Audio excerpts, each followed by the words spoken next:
Hindi nyo ba napapansin mga kapatid? Nung tayo ay bata pa, ang ating mga magulang, gusto nila kapag tayo po ay nakagawa ng kasalanan, aaminin po natin sa kanila. Kahit alam na nila na talagang nagawa natin, gusto nila manggaling mismo sa ating mga bibig at sinasabi natin na tayo ay nakagawa ng kasalanan.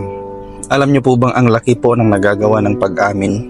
Sa konteksto po ng mag-asawa, bago po sila yan umantong sa pagsasama, nagsimula muna sa pag-amin yan kapatid.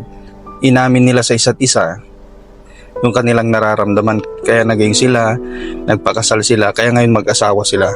Kung gusto po nating maging marunong sa isang bagay mga kapatid, nagsisimula yan sa pag-amin. Hindi ka po pwedeng maging magaling kung minsan sa buhay mo hindi mo inamin na wala kang alam. Kasi bago ka matuto sa isang bagay, dapat inaamin mo muna sa iyong sarili na wala ka talagang alam.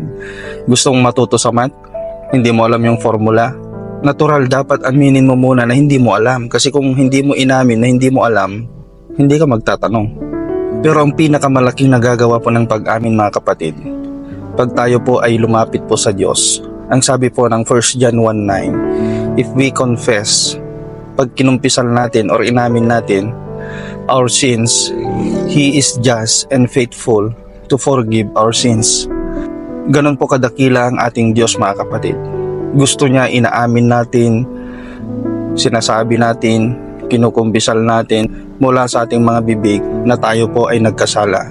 Kalakip po mga kapatid ng ating pagpapakumbaba sa harapan ng Diyos. Dapat marunong po tayong umamin. Kasi ang pag-amin po mga kapatid, parang sinasabi mo sa Diyos, wala akong magagawa, wala akong alam, wala akong kabuluhan, wala akong kwenta kapag wala ka sa aking buhay. Inaamin mo na hindi mo kayang iligtas ang iyong sarili. Inaamin mo na walang patutungan yung buhay mo pag walang presensya ng Diyos.